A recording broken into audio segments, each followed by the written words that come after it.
오늘 읽은 창세기 26장 말씀은 전체를 읽어야 되지만 말씀이 길어서 부분만 읽었습니다.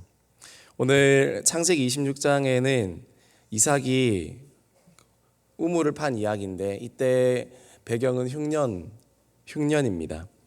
창세기 26장 1절에 보니까 아브라함 때에 첫 흉년이 들었더니 그 땅에 또 흉년이 들매 이삭이 그랄로 가서 블레셋 왕 아비멜렉에게 이르렀더니 아브라함 때에 첫 흉년이 들었고 그 땅에 또 흉년이 든다 이렇게 이야기하고 있습니다. 그러니까 계속 이런 흉년들이 아브라함과 이삭의 세대에 이어져 왔다라는 것입니다. 흉년은 무엇입니까? 말 그대로 흉흉한 해입니다. 흉흉합니다. 곡식도 없고 물도 없고 살기 팍팍한 그런 시간을 말합니다. 믿음의 사람들에게도 이런 흉년이 찾아오고 한두 번으로 끝나지 않는다라는 사실을 우리가 알 수 있습니다. 흉년을 피해갈 수 없습니다. 어려움과 또 역경을 우리가 피해갈 수 없습니다.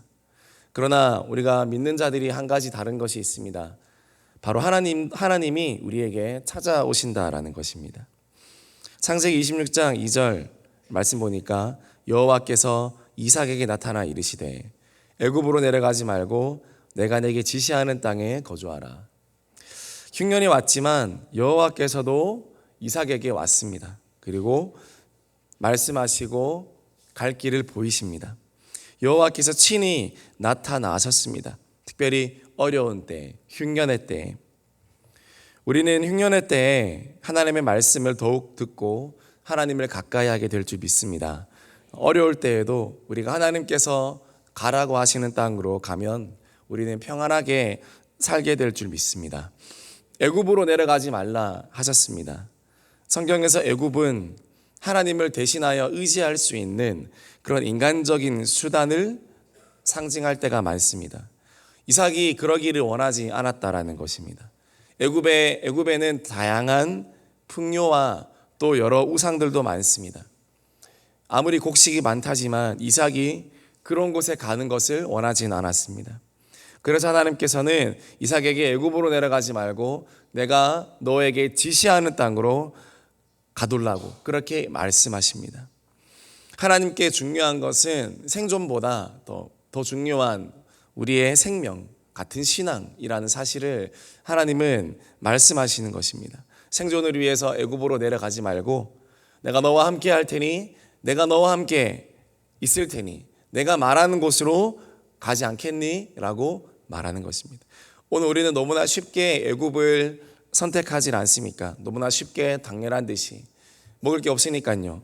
그리고 돈이 없으니까요. 살기 힘드니까요. 라고 말하면서 너무나 당연하게 애굽으로 내려가는 우리의 모습일 수 있습니다. 그러나 성경은 말합니다. 애굽으로 내려가지 말고 내가 너에게 지시하는 땅으로 가라. 흉년은 급박한 상황입니다. 급한 상황입니다. 빨리 결정해야 됩니다. 그러나 믿음의 사람들은 또 기다립니다. 하나님이 어디로 가라 하시지? 하나님 어느 곳으로 나를 이끄실까? 그렇게 기다릴 때 그리고 하나님이 인도하시는 땅으로 갈 때 우리에게 약속된 축복과 약속된 은혜가 있게 될 줄 믿습니다. 그래서 하나님 말씀하십니다. 창세기 26장 3절에서 4절 말씀 우리 같이 한번 읽어보겠습니다. 이 땅에 거류하면 내가 너와 함께 있어 내게 복을 주고 내가 이 모든 땅을 너와 내 자손에게 주리라. 내가 내 아버지 아브라함에게 맹세한 것을 이루어 내 자손을 하늘의 별과 같이 번성하게 하며 이 모든 땅을 내 자손에게 주리니 내 자손으로 말미암아 천하 만민이 복을 받으리라. 아멘. 이 땅에 거류하면 하나님께서 이스라엘 땅에 거류하면 내가 너와 함께 있어 복 주고 다 아브라함에게 맹세한 것도 이루어주고 하늘의 별처럼 번성하게 할 것이다. 이렇게 복을 약속하고 있다라는 것입니다. 내가 잘 되고 못 되고는 내가 얼마나 노력하냐 보다 하나님이 원하시는 곳에 내가 얼마나 있느냐에 관한 것이라는 것입니다. 여러분은 노력하고 있는 중입니까? 아니면 하나님이 원하시는 곳에 머무르고 있는 중입니까? 링컨도 말하기를 하나님이 우리의 편이 되기를 기도하지 말고 우리가 먼저 하나님의 편인가 생각하라 이렇게 이야기했습니다. 오늘 이삭이 그러했습니다. 오늘 이삭이 하나님이 있으라, 내가 하나님의 편에 있겠다, 그 결단을 가지고 하나님과 함께 한 것입니다. 그럴 때 승승장구하게 되었습니다.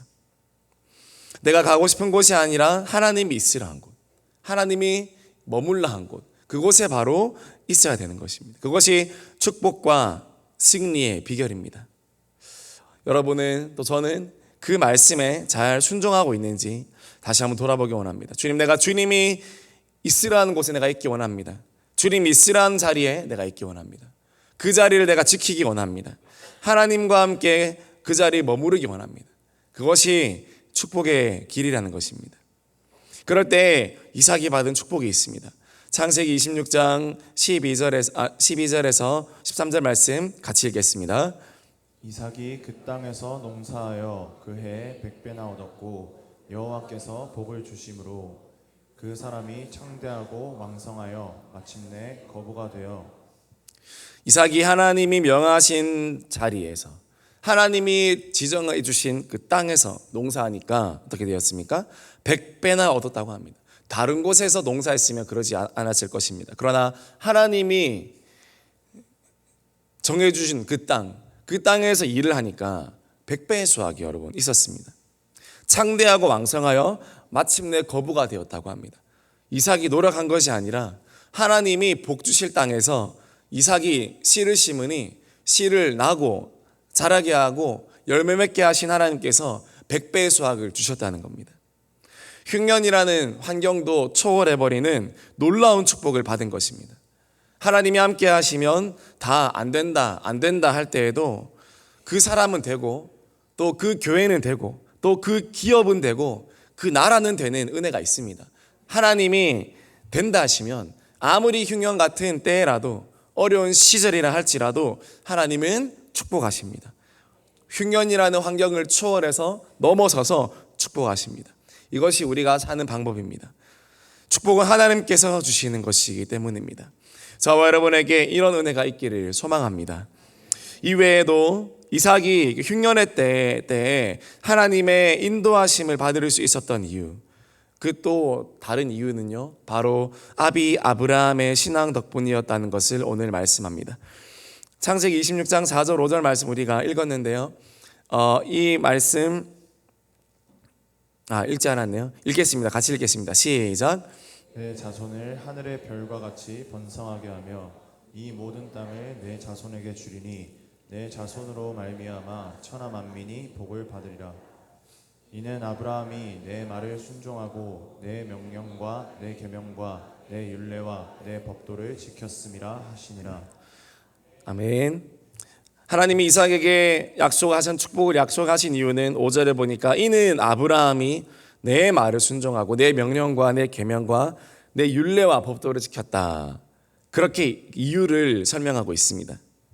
아버지 아브라함이 하나님의 말씀을 순종하고 하나님을 사랑함으로 그 혜택을 누가 보게 되었습니까? 그 자녀가 다 보게 되었습니다.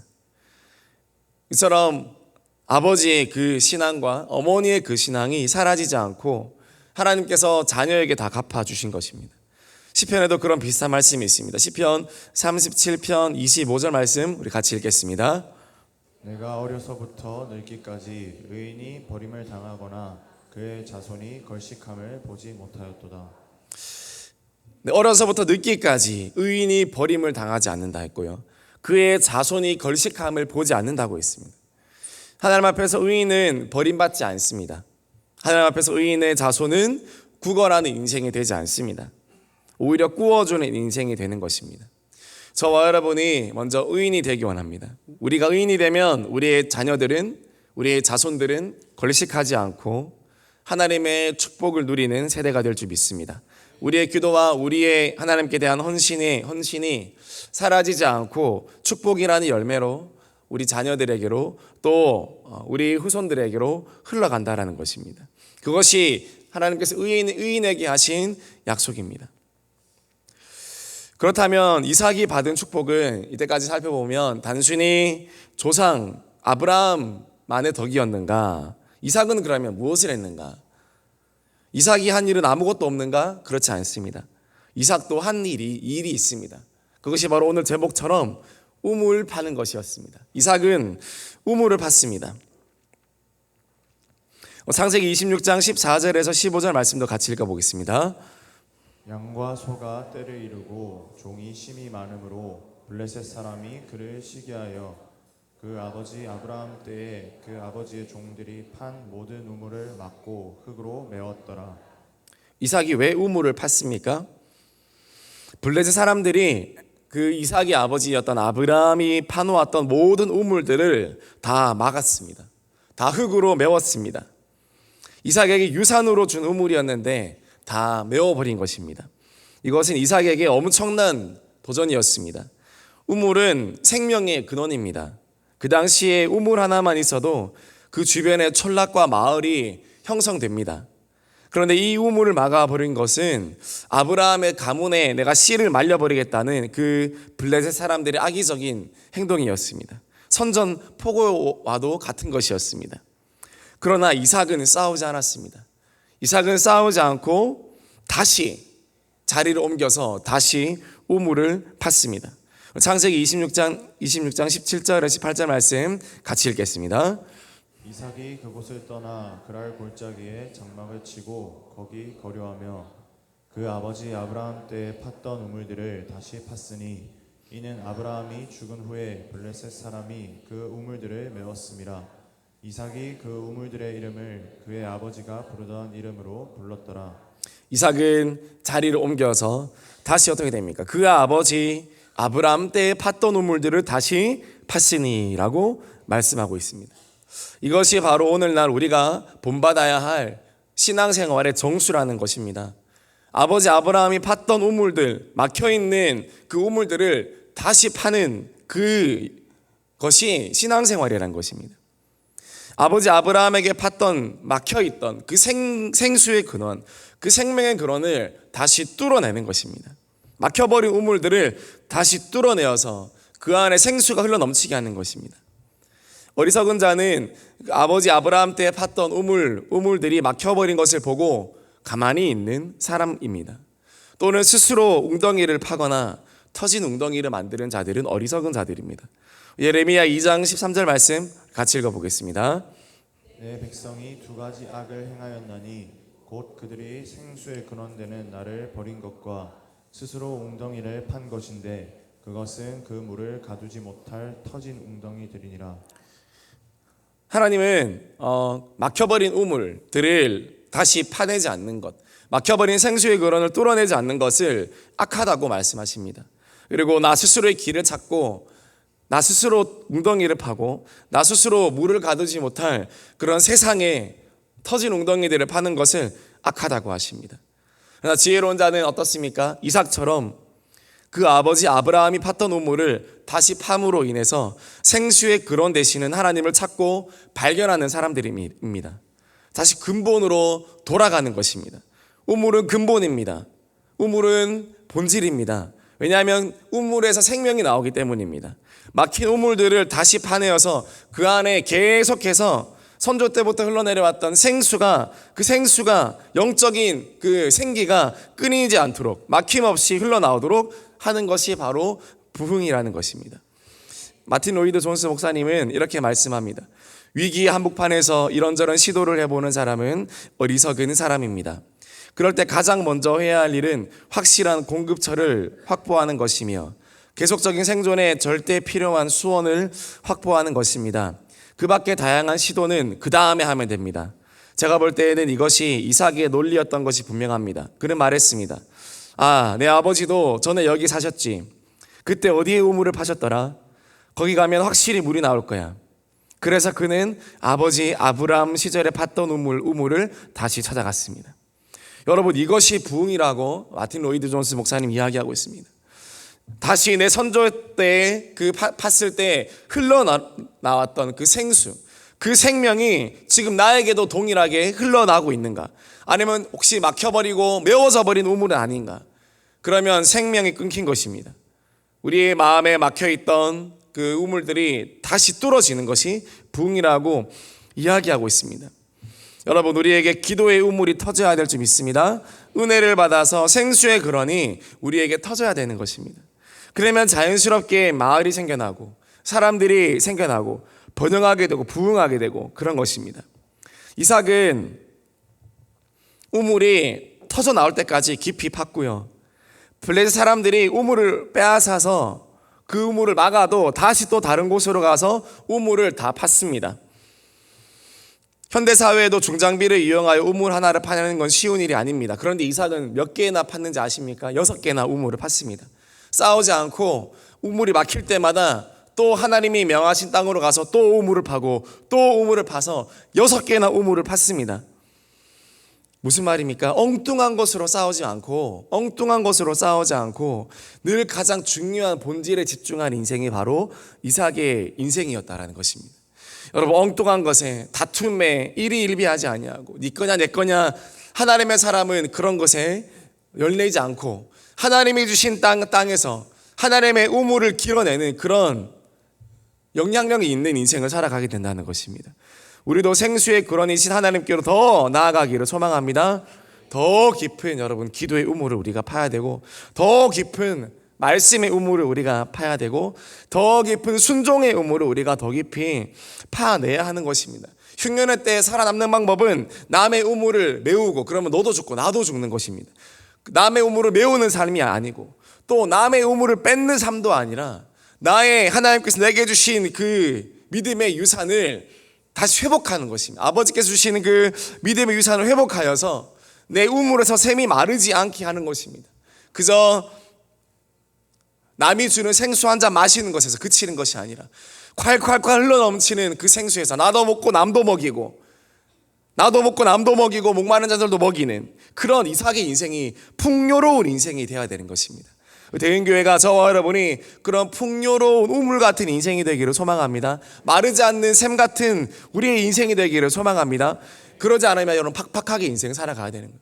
팍팍하게. 남이 우물을 팠으면 너무 분나고 식이 나서 그 사람을 갈습니다. 그 사람의 우물을 막아버립니다. 또는 저 사람이 잘 되는 거 못 보겠다 하면서 저 사람의 우물을 뺏어옵니다. 얼마나 여러분, 그 사람의 인생은 어떤 인생입니까?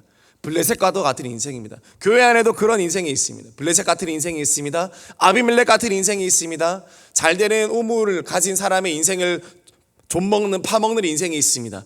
여러분, 저와 여러분은 그런 인생 되지 아니하고, 우리 교회는 그런 교회 되지 아니하고, 이삭이 가진 우물처럼 마르지 않는 우물을 가진 그런 하나님의 복받은 인생이 되기를 소망합니다. 또 이삭은 어떻게 했습니까? 창세기 26장 18절 말씀 후반절에 보니까 그 우물들을 그저 판 것에 그친 것이 아니라 그 우물들의 이름 또한 그의 아버지가 부르던 이름으로 똑같이 불렀더라는 거예요. 그러니까 흉내만 낸 게 아니라 정말 그대로 계승한 것입니다. 아버지가 팠던 우물들을 그대로 이름까지 그대로 계승한 겁니다. 여러분, 이름을 그대로 쓴다는 건 뭡니까? 이거는 브랜드입니다. 브랜드는 이름을 똑같이 씁니다. 다른 사람이 똑같은 이름을 쓰면 뭐예요? 표절이고 짝퉁입니다. 그러나 정말 진짜는 그대로 그 브랜드를 가져오듯이 이삭은 내가 아브라함 아버지의 영적 유산을 이어받을 바로 그 사람이야 라는 그 영적 브랜드가 있었습니다. 자신의 영적 권리를 알고 있었습니다. 당당하게 아브라함의 이름을 썼습니다. 그것이 이삭의 영적인 자존감이었습니다. 영적인 자신감이었습니다. 축복받을 수밖에 없는 믿음을 가지고 있었습니다. 여러분도 그런 마음을 가지기를 소망합니다. 축복받을 수밖에 없다. 나는 하나님께서 나에게 축복해 주실 수밖에 없는 그런 사람이다. 그런 자신감을 가지기를 소망합니다. 여러분, 대은교회 성도라는 이유만으로, 여러분이 하나님의 자녀라는 이유만으로 여러분에게 그 자신감, 그 영적인 브랜드, 그 하나님의 이름을 쓸 수 있는 그 자신감이 여러분에게 있기를 소망합니다.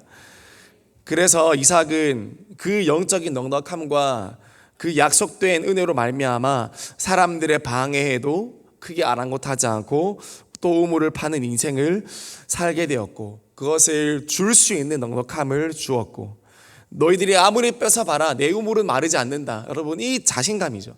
너희들이 아무리 내 우물을 메워봐라 내가 파는 곳이 곧 우물이 된다. 내가 심는 곳이 곧 열매가 된다. 내가 심으면 100배의 수확이 나고, 내가 땅을 파면 물이 터져 나오고, 내가 그곳에 집을 지으면 그곳이 나라가 된다. 그것이 여러분 축복받은 사람의 그 자신감이었습니다. 저 여러분에게 이런 넘치는 자신감이 있고 넘치는 이 영적인 자존감이 있기 원합니다. 이것이 바로 이삭의 신앙이었습니다. 우물을 파는 인생은 본질입니다. 우물을 파는 인생은 생명입니다. 끊임없이 하나님과 나와의 관계에서 새로운 그런 생수 같은 은혜를 갈구하는 것입니다. 그러면 부흥은 저절로 옵니다. 아무리 번지르해도 목마르면 다 떠나갑니다. 그러나 아무리 초라해도 그곳에 맑은 샘이 흘러나오고 있습니까? 그럼 많은 사람들이 찾아와서 사슴도 동물도 사람도 가축도 와서 물을 마시고 그곳에 마을을 만들고 그곳에 나라를 만드는 것입니다. 그것이 부흥입니다. 한 대은교회라는 이 우물터에서 깊은 생수를 길어 올리는 저와 여러분들이 되고, 대은교회라는 우물터에서 하나님 모든 은혜를 받는 저와 여러분이 되기를 소망합니다. 부족함이 없는 은혜가 여러분에게 있기를 소망합니다. 내 우물을 가진 사람은 여러분 부족하지 않습니다. 남의 우물을 탐내지 않습니다. 내 우물을 가진 사람은 내 우물에서 샘을 마십니다. 자문에도 말씀합니다. 네 우물에서 흘러나오는 물을 마셔라. 네 우물을 소중히 여겨라. 그것은 아내에게도 비유되지만요, 여러분 신약에서 그 아내는 누굽니까? 교회입니다. 우리는 교회랑 결혼한 사람들입니다. 너는 교회랑 결혼했으니 교회는 우리의 아내와도 같은 것입니다. 그것을 잘 보존하고 그것을 잘 지켜서 여기서 흐르는 샘물을 네가 마셔라. 그것이 잠언의 교훈입니다. 여러분이 대은교회에서 흘러나오는 생수를 마시는 한 여러분의 인생은 기갈되지 않고 여러분의 인생은 시냇가에 심은 나무처럼 풍성하게 될 줄 믿습니다. 말씀 마무리하겠습니다. 하나님 반주해 주세요. 하나님, 제가 우물을 덮는 자가 아니라 제가 우물을 파는 자가 되게 하여 주시옵소서. 여러분 언제까지 파야 될까요? 물이 나올 때까지. 여러분 언제까지 기도해야 될까요? 은혜가 될 때까지, 응답이 올 때까지. 여러분 언제까지 하나님을 만나야 됩니까? 인생이 풀릴 때까지, 하늘에서 응답이 내려올 때까지 여러분 우리가 기도하고 우물을 파야 될 줄 믿습니다. 무엇을 하든지 이삭이 우물을 파던 그 심정으로 하나님 우물을 파는 그 우물을 팠던 그 은혜가 우리에게 있게 하여 주시고 마르지 않는 생수의 강이 우리에게 흘러넘치게 하여 주시옵소서. 그렇게 기도하는 오늘 이 새벽 되기를 주님의 이름으로 축복합니다. 또 기도하겠습니다. 오늘 시위가 있습니다. 2박 3일 동안 하나님께서 은혜를 주고 또 말씀을 통해 우리 청년들에게 말씀하고 계십니다. 오늘 또 오전 특강에 우리 정명철 목사님 말씀 전하십니다. 하나님 오늘 이 말씀 가운데 우리 청년들에게 강력한 도전이 되게 하시고 강력한 비전을 받게 하여 주시옵소서. 곳에 모인 많은 청년들이 많이 있습니다. 하나님 또 이 땅의 청년들이 다른 것에 넘어가지 아니하고 목사님 말씀 듣고 인생을 살아가야 되는 의미와 이유와 비전을 발견할 수 있는 오늘 그 말씀의 시간이 되게 하여 주시옵소서. 돌아오는 시간까지 안전하게 돌아올 수 있도록 축복하여 주시옵소서. 같이 주여 한번 외치고 이 모든 것들을 두고 같이 중보하겠습니다. 기도하겠습니다. 주여, 아버지 하나님, 이 시간 주님 하나님께서 우리에게 주신 그 땅에서 하나님 우리의 우물을 파기를 소망합니다. 하나님께서 우리에게 주신 그 땅에서 우리의 우물들을 파기를 소망합니다. 하나님 우물을 덮는 자, 우물을 빼앗는 자, 우물을 파는 자가 있습니다. 나는 누구입니까? 하나님 우물을 덮는 자입니까? 우물을 빼앗는 자입니까? 아니면 우물을 파는 자입니까? 주님과의 관계에서 나의 우물을 파는 자가 되기 원합니다. 나의 우물들을 생수의 강이 정말 터져서 그 우물들을 나누어주는 인생이 되기 원합니다. 하나님 목마른 자들을 먹이는 인생이 되기 원합니다. 은혜를 흘려보내는 교회가 되기 원합니다.